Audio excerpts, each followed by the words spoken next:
하나님이 너와 함께 계시도다 라는 제목으로 하나님 말씀 함께 나누실 때 하나님이 주신 은혜가 우리 안에 가득하기를 소망합니다.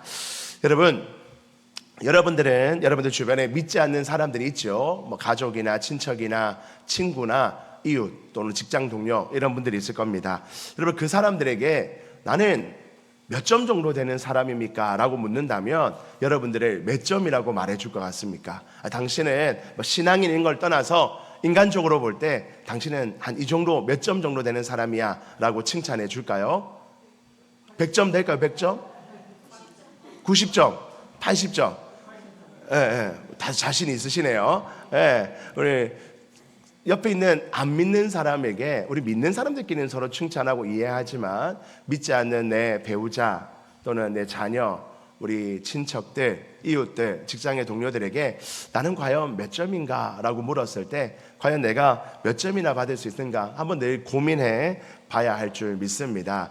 제가 최근에 제가 이제 뭐 운전을 하러 다니고 또 이렇게 하는데, 잠시만요. 다는데 이제 저희 애들을 이렇게 한 번씩 태우러 올 때가 있잖아요. 갈 때 저희 교회 차를 가지고 이렇게 가면 이제 저희 애들이 타고, 저희 집 애들 타고 뒤에 이제 지 친구들이 이렇게 또 택시를 타고 가나 봐요. 제 뒤따라 자기들도 택시 타고 이렇게 가는데 그 택시 운전사가 전지 모르죠, 당연히. 그러니까 택시 운전사가 앞에 있는 본고를 보고 제가 그때 뭐 좀 딴짓을 했든지 옆에 있는 애랑 얘기를 했든지 어쨌거나 좀 운전을 좀 서툴게 했나 봐요. 그랬더니 그 택시 운전사가 하는 말이 저 차 운전 더럽게 못하네 이렇게 했다는 거예요. 그 얘기를 그 택시 안에 타고 있던 우리 집의 친구가 우리 집 애한테 야, 너네 아빠 운전 더럽게 못한대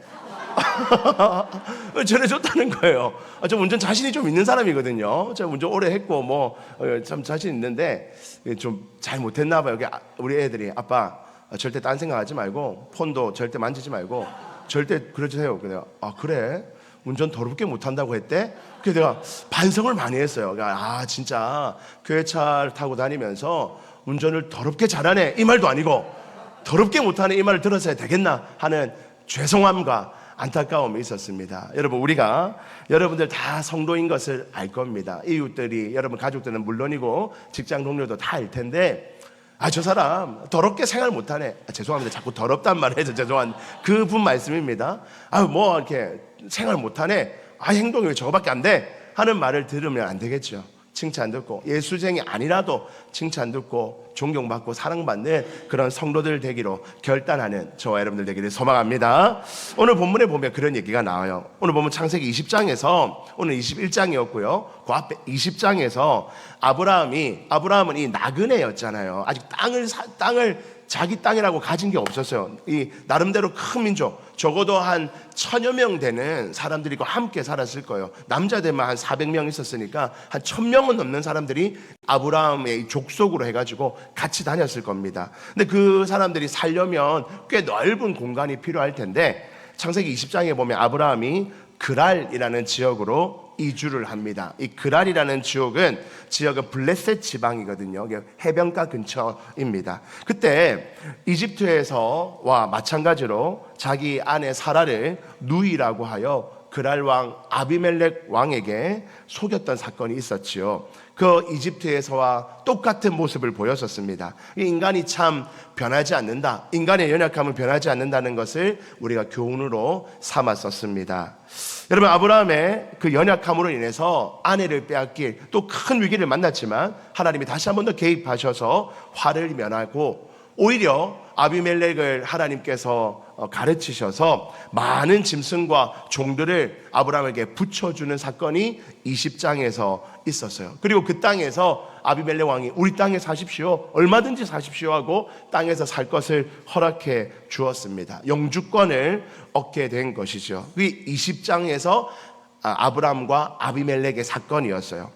여러분, 이처럼 하나님은 아브라함의 실수에도 불구하고 계속해서 은혜를 베푸셔서 형통한 삶을 살게 해주시는 것을 보았습니다. 그리고 그 과정 속에서 그를 계속 훈련시키면서 정말로 믿음의 조상으로, 지금까지 보면 자기 아내를 그냥 이방 왕에게 내어줄 만큼 연약한 모습이었지만 계속해서 훈련시키면서 하나님의 백성다운 모습으로, 칭찬 듣는 사람의 모습으로 바꾸어가고 있는 모습을 볼 수가 있었죠. 자, 이제 아브라함은 그랄 지역에서 민족들과 함께 살고 있었습니다.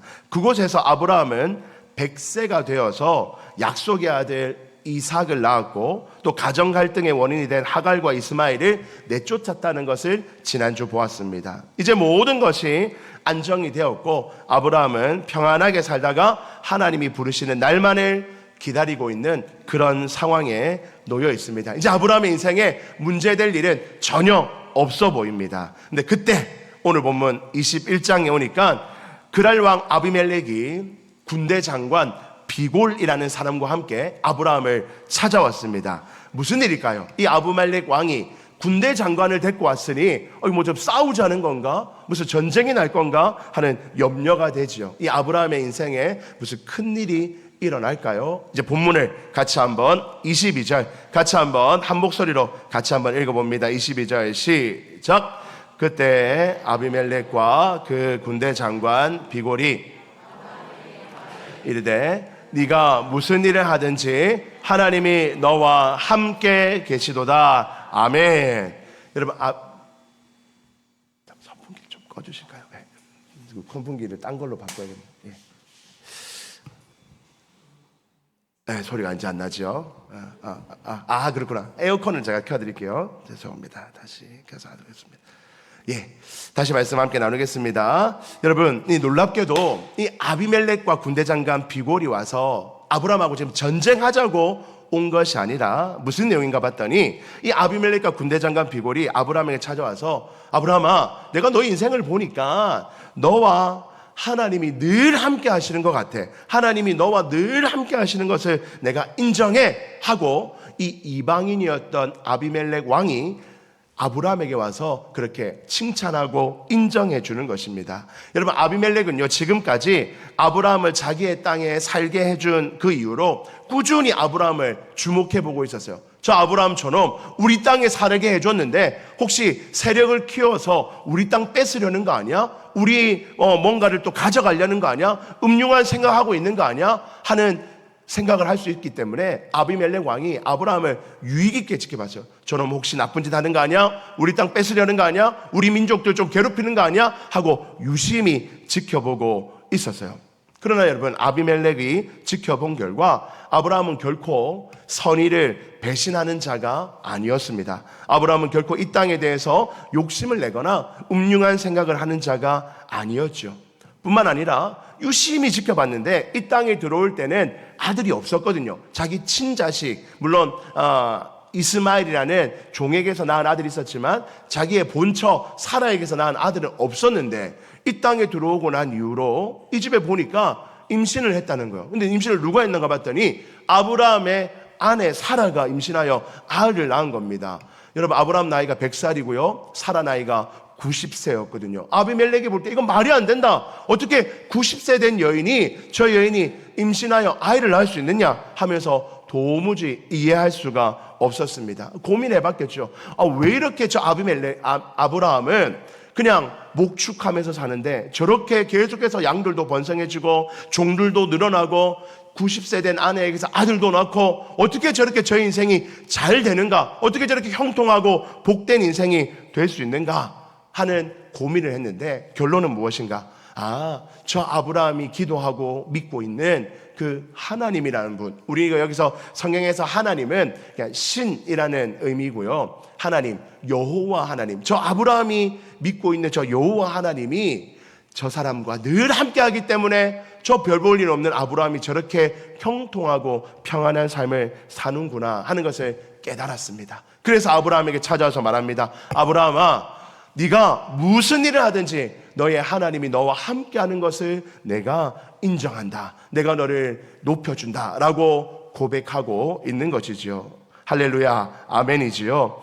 그러면서 이런 제안을 합니다. 아브라함아, 네가 하나님과 함께함으로 여호와 하나님과 늘 형통한데 나랑 약속 하나 맺자. 내가 너희한테 우리 땅에 살 수 있도록 허락해 줬는데 나랑 약속 하나 맺자. 무슨 약속인가 봤더니 23절부터입니다. 그런즉 너는 나와 내 아들과 내 손자에게, 지금 나와 내 아들과 내 손자, 이 말은 네가 앞으로 계속해서 잘 될 것 같은데 나뿐만 아니라 내 아들과 내 손자에게도 거짓되이 행하지 아니하기를. 내가 너한테 선대를 베풀었는데 우리 민족에게, 내 자녀들에게 거짓말하지 말아다오. 이제 여기서 하나님을 가리켜 내게 맹세, 너를 도우시는 그 하나님을 가리켜 나한테 좀 맹세해라. 무슨 맹세가 봤더니 내가 네게 후대한 대로, 내가 너를 후하게 대접한 대로, 내가 너를 선대한 대로 너도 나와 내게 머무는 이 땅에서 나를 선대해다오. 너도 나와 이 땅에서 영원히 우리 가족을, 우리 민족을 선대해 달라고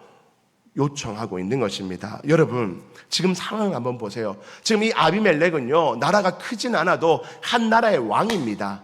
그리고 이 아브라함은요, 이 나라의 그냥 구석에 들어와서 새 들어 살고 있는 그냥 아브라함이에요. 그냥 한 민족입니다. 한 나라의 왕이 이 아브라함에게 와서 우리 약속 좀 맺읍시다. 나도 너를 절대 공격 안 하고 계속 선대할 테니 당신도 우리를 좀 계속 선대해 주세요 라고 약속을 맺지 않은 거예요. 여러분, 이게 무슨 의미입니까? 이 이방왕 아비멜렉이 하나님의 백성이었던 아브라함을 인정하고 존중하고 높여주고 있는 모습이지요. 사랑하는 성도 여러분, 오늘 우리는 이 본문을 통해서 먼저 첫 번째로 이런 교훈을 얻게 됩니다. 우리 하나님이 주시는 교훈 첫 번째 같이 한번 읽어봅니다. 시작. 이웃들에게 인정받는 성도의 삶이 됩시다. 아멘. 사랑하는 성도 여러분, 우리 하나님의 백성들은 어떤 열망이 있어야 되는가? 내 주변에 있는 이웃들에게 인정받는 성도가 되겠다고 결단해 보시기를 소망합니다. 교회 안에서 목사님에게, 우리 옆에 있는 성도들에게 인정받는 것도 좋지요. 그 기쁜 일입니다. 목사님이 인정해주고 칭찬해주면 좋은 일이라고 생각되겠지요. 그러나 그것보다 더 중요하고도 더 긴급한 것은 우리가 함께 살고 있는 믿지 않는 내 가족, 내 이웃들에게, 내 직장 동료에게 인정받는 사람. 넌 정말 성도답구나. 넌 정말 하나님의 백성답구나. 넌 정말 복된 인생이구나 라고 인정받고 칭찬받을 수 있는 그런 삶이 될 수 있기를 주님 이름으로 축원드립니다. 여러분, 사진 하나 보실까요? 여러분, 이 사진 한번 보시면요, 이 사진은 우리나라 초대 선교사님의 사진, 그 가족의 사진입니다. 여러분, 19세기 말에 서양 선교사들이 이 조선의 땅에 막 도착했을 때 이 조선 사람들이 외국인들 들어왔다고, 와, 이거 너무 좋습니다, 할렐루야, 같이 삽시다, 여러분 그랬을까요? 아니에요. 다 배척했습니다. 서양 사람들이라고 배척하고 미워했습니다. 그런데 여러분, 이 방금 사진에 나왔던 그 선교사님 사진이 있는데요, 거기 보면 윌리엄 제임스 홀이라는 선교사님이 먼저 이 땅에 들어오셨어요. 윌리엄 제임스 홀입니다.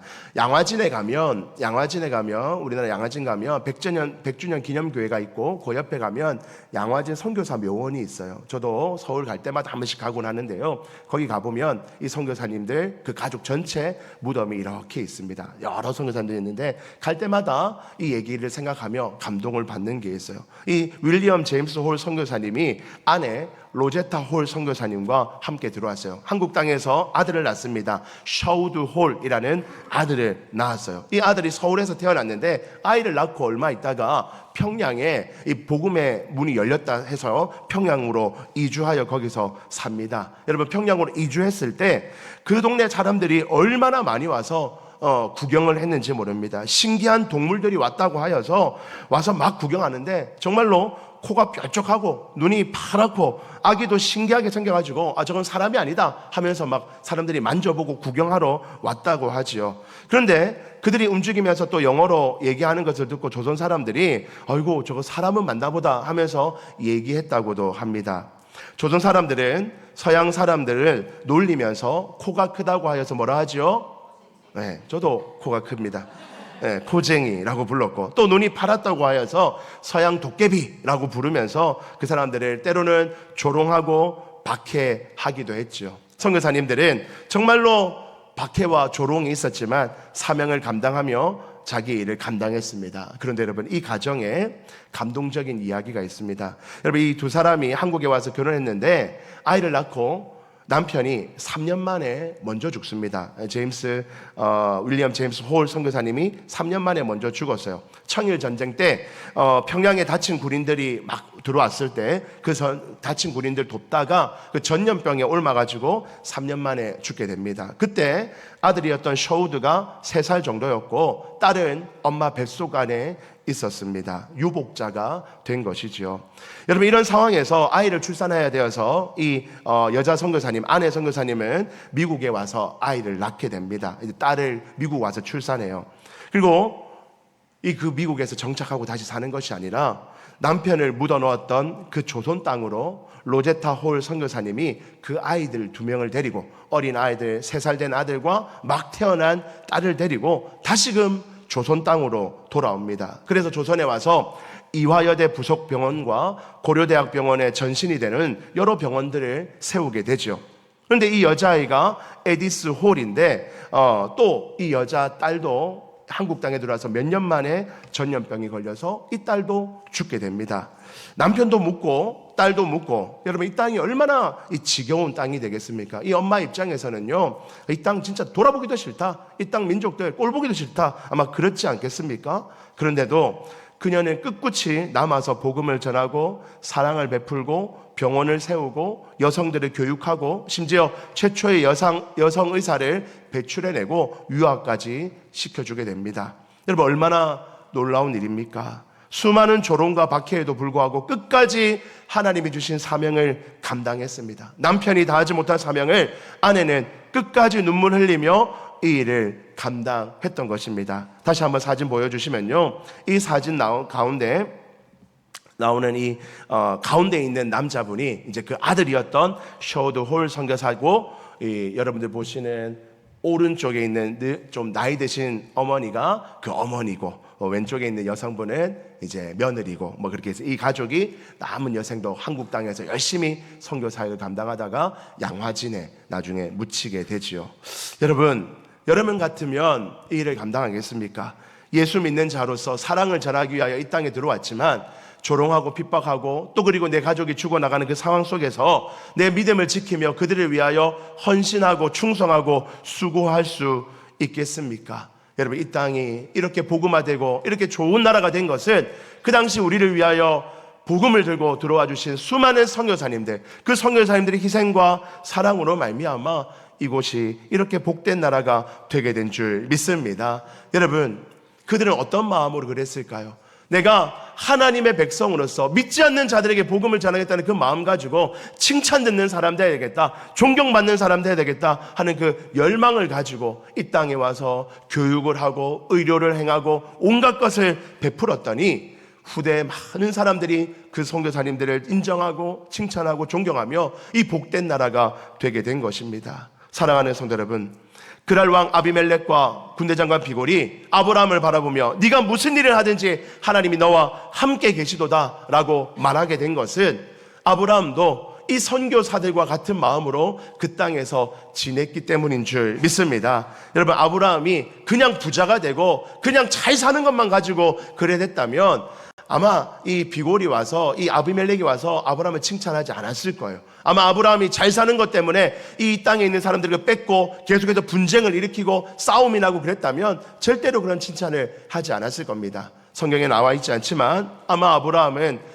그 땅 가운데서 하나님의 백성으로서 책임을 다하며 내 부만 늘리는 것이 아니라 그 땅에 있는 자들을 돌아보고 함께 잘 살고 있었기 때문에, 함께 어울려 살면서 이웃들로부터 칭찬 듣고 존경받았기 때문에 이 나라의 왕이었던 아비멜렉이 와서 너와 하나님이 늘 함께 하시는 것을 내가 보았다, 내가 너를 인정한다, 우리 앞으로 영원히 이 땅 가운데서 함께 살자라고 고백하게 되었던 것 아니겠습니까? 사랑하는 성도 여러분, 우리는 어떤 열망이 있습니까? 나도 이 땅을 살아가면서 믿지 않는 자들과 함께 살아가는데 그 사람들에게 여러분 어떤 칭찬을 들으면서 살아가고 있습니까? 저 예수쟁이 지밖에 모르는 자야, 지 교회밖에 모르는 사람이야, 아유 저 자기밖에 모르는 인간이야 라고 여러분 악한 말을 들으며 살아서는 안 될 것 아닙니까? 우리가 하나님의 백성으로서 믿지 않는 자들에게 인정받고 칭찬받고 존경받는 사람, 아브라함처럼 군대 장관이 와서 나라의 왕이 와서도 아브라함 당신은 하나님과 늘 함께하니 나도 너희와 함께하고 싶습니다, 우리 영원히 서로 사랑하며 함께 살아갑시다라고 말할 수 있을 만큼 그렇게 존경받고 인정받는 하나님의 백성들 되기를 주님 이름으로 축원드립니다. 우리의 인생 가운데 하나님이 함께 하십니다. 그 함께 하심을 우리 이웃들에게, 믿지 않는 자들에게 선보이고 자랑하고 베풀며 살 수 있는 그런 넉넉한 하나님의 백성들 되시기를 주의 이름으로 축원드립니다. 두 번째로 우리 본문을 보겠습니다. 이제 이렇게 아비멜렉이 아브라함과 약속을 맺자 했습니다. 그런데 이때 아브라함이 잠깐만 아비멜렉, 내가 당신과 영원히 함께하고 싶고 약속을 맺고 싶은데 문제가 있어. 뭐냐면 최근에 이런 일이 있었어. 무슨 일인가 봤더니 25절 봅시다. 아비멜렉의 종들이 아브라함의 우물을 빼앗은 일에 관하여 최근에 이 아비멜렉의 이 왕의 이 나라에 있던 어떤 누군가들이 와가지고 아브라함이 파놓은 우물, 여러분 이 고대 근동에서는 이 우물은 얼마나 중요합니까? 사막 지역이니까 우물 하나 파면 생명과 같죠. 근데 그 우물 판 것을 가지고 뺏었다는 거예요. 이 우리 땅이야 하면서 뺏었다는 겁니다. 이 일 때문에 아브라함이 아비멜렉을 어떻게 했다고요? 책망했어요. 아비멜렉, 내가 당신과 함께 영원히 이 나라에 살고 싶은데, 약속 맺고 싶은데 최근에 이런 일이 있었어요. 당신 종들이 와가지고 우리가 파놓은 우물 몇 개를 빼앗았는지 모릅니다 하고 얘기를 하면서 책망을 했어요. 그랬더니 아비멜렉이 이렇게 하소연합니다. 26절. 아비멜렉이 이르되, 아이고 아브라함, 나 몰랐어. 누가 그랬는지 난 몰랐고 너도 내한테 말한지 않잖아. 나 오늘에서야 내가 알게 됐어. 오늘 지금 와서 네가 말해서 내가 알겠지. 내 종들이 그런지 내가 진짜 몰랐어 하고 하소연을 합니다. 그랬더니 이 아브라함이 어떻게 대하는가 봤더니, 변명하지 마. 야, 몰랐을 리가 있나? 네가 몰랐을 리가 있나? 하고 막 몰아붙이는 것이 아니라 27절에 이렇게 대합니다. 그 다음 절에 보니까 같이 한번 읽어봅니다. 시작. 아브라함이 아비멜렉에게 주고 두 사람이 서로 언약을 세우니라. 아브라함이 아비멜렉의 얘기를 듣고 막 몰아붙이는 것이 아니라, 더 몰아붙일 수도 있겠죠. 몰랐을 일 있나? 몰랐으면 다가 하고 막 몰아붙일 수도 있지만, 알겠다, 네가 몰랐으면 어쩔 수 없지. 양과 소를 아브라함이 막 가져옵니다. 야, 양 좀 많이 갖고 온나? 소도 갖고 온나? 하면서 이 양과 소를 아비멜렉에게 오히려 줍니다. 야, 이거 받아라. 이거 내가 드리는 선물입니다. 받으시오. 너 이 선물을 받아야 내가 당신과 약속을 맺겠습니다 하고 선물을 이렇게 전해줍니다. 그러고 나서 31절, 두 사람이 거기서 서로 맹세했습니다. 선물을 받은 이후에 서로 맹세하면서 이곳을 브엘세바, 이 우리가 약속 맺은 이곳을, 이 브엘세바라는 이름의 뜻은 일곱 우물이라는 뜻입니다. 어쩌면 7번이나 빼앗았을지 모릅니다. 이 아비멜렉 족속이 아브라함의 우물을 7번이나 빼앗은 것에 대한 그 상징적으로 7 우물, 브엘세바라는 이름으로 약속의 장소를 정하고, 이제 우리 그렇게 뺏기지 말자. 내가 너에게, 네가 나를 뺏은 거 그거 맞지만 나 괜찮아. 이 지나간 일이고 내 선물을 오히려 받아라. 이제 네가 이 선물 받았으니까 우리 이제 뺏지 말고 서로 복되고 행복하고 기쁘게 살자. 내가 너를 존중한다 하고 높여주며 아브라함과 아비멜렉이 서약을 맺고 있습니다. 여러분, 이 장면을 통해서 우리는 어떤 교훈을 얻을 수 있을까요? 두 번째입니다. 우리 같이 한번 읽어봅니다. 시작. 갑질하는 세상 속에 존중하는 성도가 됩시다. 오늘 이 본문을 보면서 저는 어떤 교훈을 얻었냐? 여러분, 갑질이 만연한 세상 아닙니까? 이런 세상 속에서 서로 존중하며 살기로 작정하는 성도가 되기를 소망합니다. 여러분, 오늘 본문에 보면서 아브라함 입장에서는요, 지금 막 몰아붙여도 얼마든지 해도 되는 거예요. 지금 아비멜렉이 약속 맺자고 찾아왔잖아요. 그래서 한번 머리를 숙였습니다. 그런데 그 아비멜렉의 약점까지 쥐고 있어요. 얼마 전에 너네 족속이 내 우물 훔쳤잖아. 야, 그거 다 물어내. 다 물어내면 내가 그거 가지고 물어낸 거 보고 약속 맺어줄게 라고 하도 될 만한 상황이에요. 막 몰아붙이고 갑질을 해도 될 만한 상황입니다. 그런데 아브라함은 그렇게 하지 않습니다. 네가 나에게 잘못한 것이 있고 네가 나한테 지금 머리를 숙여 오는데 내가 너를 존중한다. 그래서 소와 양을 많이 선물하면서 우리 동등한 마음으로 서로 약속하고 평화롭게 살자라고 약속을 맺고 있는 것입니다. 사랑하는 성도 여러분, 우리가 살아가는 이 땅은요, 믿지 않는 많은 사람들이, 또 혹 간혹 믿는 자들도요, 갑질이 만연화된 세상입니다. 여러분, 이런 표현들을 씁니다. 갑질의 일상화, 갑질의 보편화. 갑질의 일상화라는 말은요, 언제나 갑질이 일어나고 있다는 거예요. 어디서나 갑질이 일어납니다. 주민센터에서도 일어나고, 버스 안에서도 일어나고, 택시를 타면 택시 안에서도 일어나고, 식당 가면 식당에 있는 종업원들에게도 일어나고, 갑질의 일상이 우리 주변에서 일어나고 있어요. 갑질의 보편화, 이 말은요, 누구나 다 한다는 겁니다. 가난한 사람도 부자인 사람도 상황만 되면, 형편이 되면 갑질할 수 있는 겁니다. 가난한 사람도 어디 가서든지 또 내가 갑질할 수 있는 대상을 찾아가지고 거기 가서 갑질을 또 하는 거예요. 여러분, 우리가 살아가는 이 땅은요, 갑질의 일상화와 보편화가 일어나는 상황입니다. 여러분, 이런 상황 가운데 우리는 하나님의 백성으로서 어떻게 살아야 될까요? 우리 성도들도요, 얼마든지 누군가에게 가서 갑질할 수 있는 그런 상황과 형편이 있죠. 그런데 하나님의 백성인 우리는요, 오늘 아브라함의 모습을 닮아서 우리 앞에 있는 사람이 누구라든지 그 어떤 사람이라 할지라도 그 사람을 존중하고 배려하고 높여주는 것, 그것이 우리 하나님의 백성의 모습이 되어야 할 줄 믿습니다. 여러분, 예외가 없습니다. 여러분의 앞에 있는 그 누구라 할지라도 여러분, 갑질하지 마시고 함부로 말하지 마시고 존중하고 높여주는 인생 되시기를 주님 이름으로 축원드립니다. 그게 바로 칭찬 듣는 성도라는 거예요. 여러분, 왜 우리는 그렇게 해야 됩니까? 목사님, 제 옆에 있는 사람, 이 사람 엄청 나쁜 사람이에요. 생각이 잘못된 사람입니다.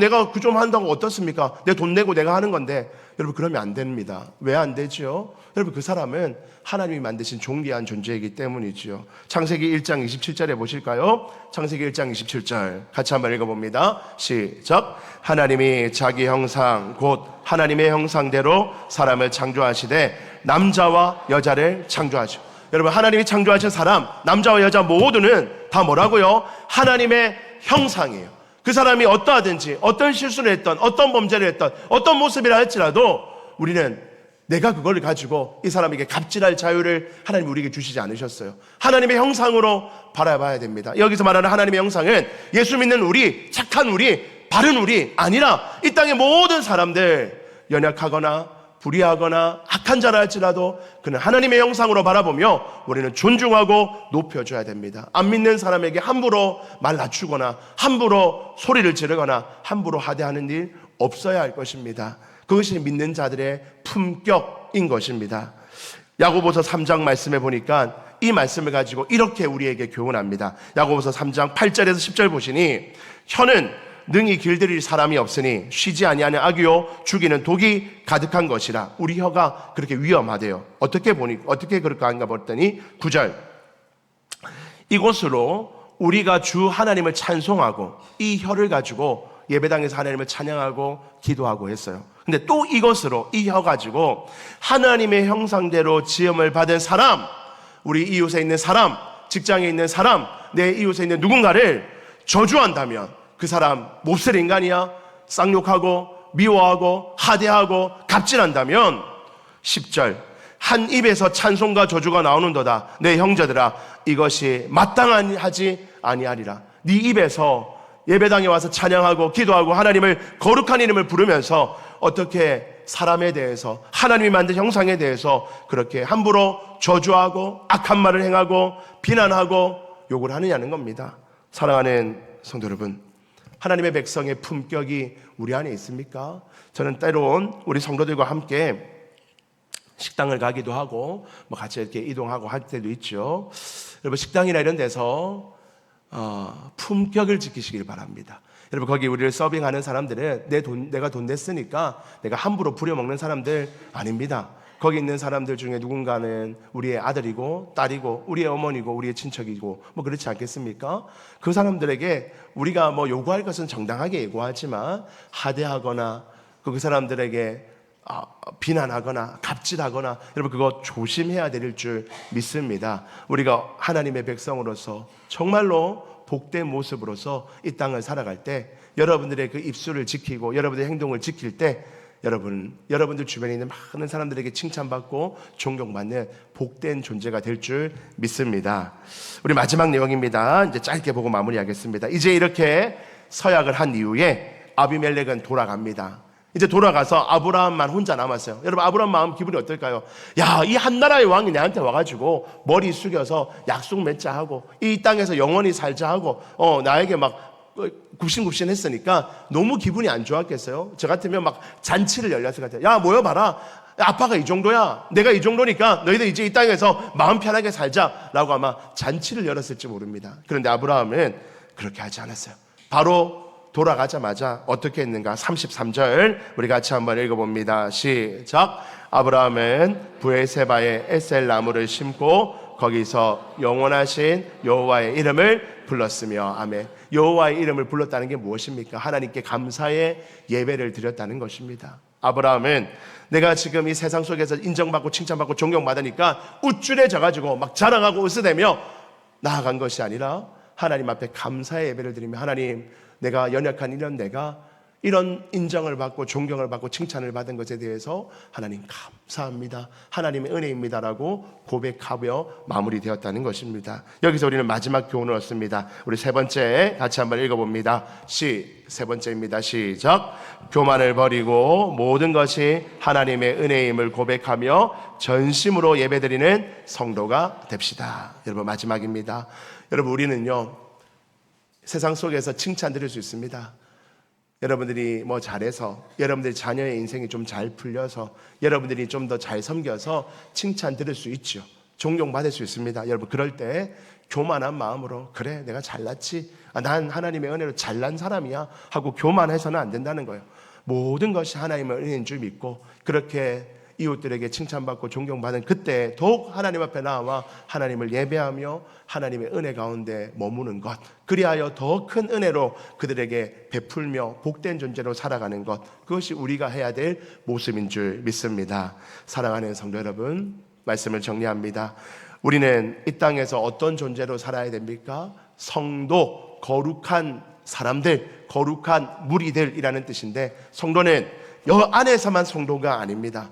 세상에 나아갔을 때 성도가 되어야 됩니다. 내 거룩한 백성으로서 이웃들에게 인정받고 칭찬받고 갑질이 만연한 이 세상 속에서 누군가를 향해 늘 존중하고 높여주고 복된 말을 베풀며 그리하여 하나님의 은혜 가운데 늘 은혜의 백성으로, 복된 백성으로 살아가는 것, 그것이 저와 여러분들의 모습이 되어야 될 줄 믿습니다. 이 시간 주님 앞에 기도하며, 하나님, 내가 이런 복된 인생 살고 싶습니다. 이런 은혜를 끼치는 인생 살고 싶습니다. 복의 통로가 되는 삶을 살고 싶습니다. 그렇게 결단하며 기도하는, 그리하여 하나님이 인정하는 아름다운 인생 되시기를 주의 이름으로 축원드립니다.